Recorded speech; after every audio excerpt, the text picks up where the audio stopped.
Hi mga kabark!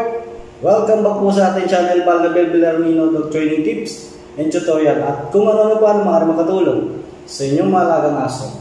Okay mga kabark, sa video na ito ay ipapakita ko po sa inyo kung ano na po yung nangyari kay Tiara. So i-update ko po kayo mga kabark kung ano na po yung kalagayan ni Tiara.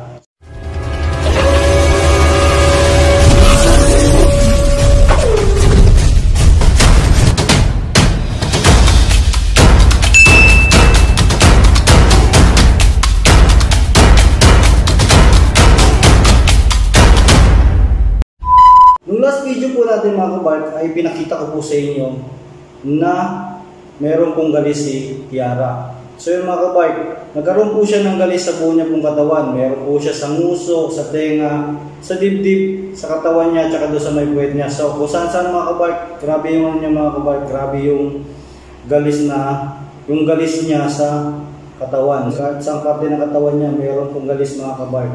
Nagsimula po yan mga kabark nung meron po sa aming dumadaan na mga askal mga kabark. So bali, asungkalin na siya mga kabark, mga spin. So yun, dumadaan-daan sa amin, meron siyang meron din yung aso na yun is meron din galis mga kabark. Hanggang sa madami na yung dumami na yung infected nung na yun, nung sakit na yun mga kabark na galis. Siguro dahil doon na nagkahawa-hawaan na sila. At pati na rin yung namin mga kabark, pati na rin si Tiara ay nahawa na rin dun sa galis. So yan mga kabark, nilalabas ko kasi sila Tiara kapag sila ay pinapapupo namin. So nilalabas namin sila, pagkatapos sila magpupo is pinapasok namin. Nung sakit niya na galis mga kabark, hindi ko naman agad napansin dahil nga sa meron din tayong ibang bagay na ginagawa mga kabark. So nung napansin natin mga kabark, medyo lumala na yung yung sakit niya na galis. So yung mga kabark, bali gumamit tayo ng Madre de Cacao or kakawate para ma-prevent natin yung pagkalat ng galis do sa buong katawan niya at hindi na po lumala. And then mga kabark, dinala ko po siya sa vet para masigurado at mapabilis po yung paggaling ni Tiara. Papakita ko po sa inyo na wala na po siyang galis. So, ayan, okay na po yung pakiramdam ni Tiara at bumalik na po yung balahibo niya. Ayan na nga pala mga kabark si Tiara. So, kung papansin ninyo mga kabark, ay okay na po yung mga balahibo niya. So, natuyo na po yung mga sugat at unti-unti na rin pong nakukumpleto yung pagtubo ng balahibo niya. So, dati mga kabark, yan, grabe yung niya yan. Grabe yung nguso niya, yung tenga niya.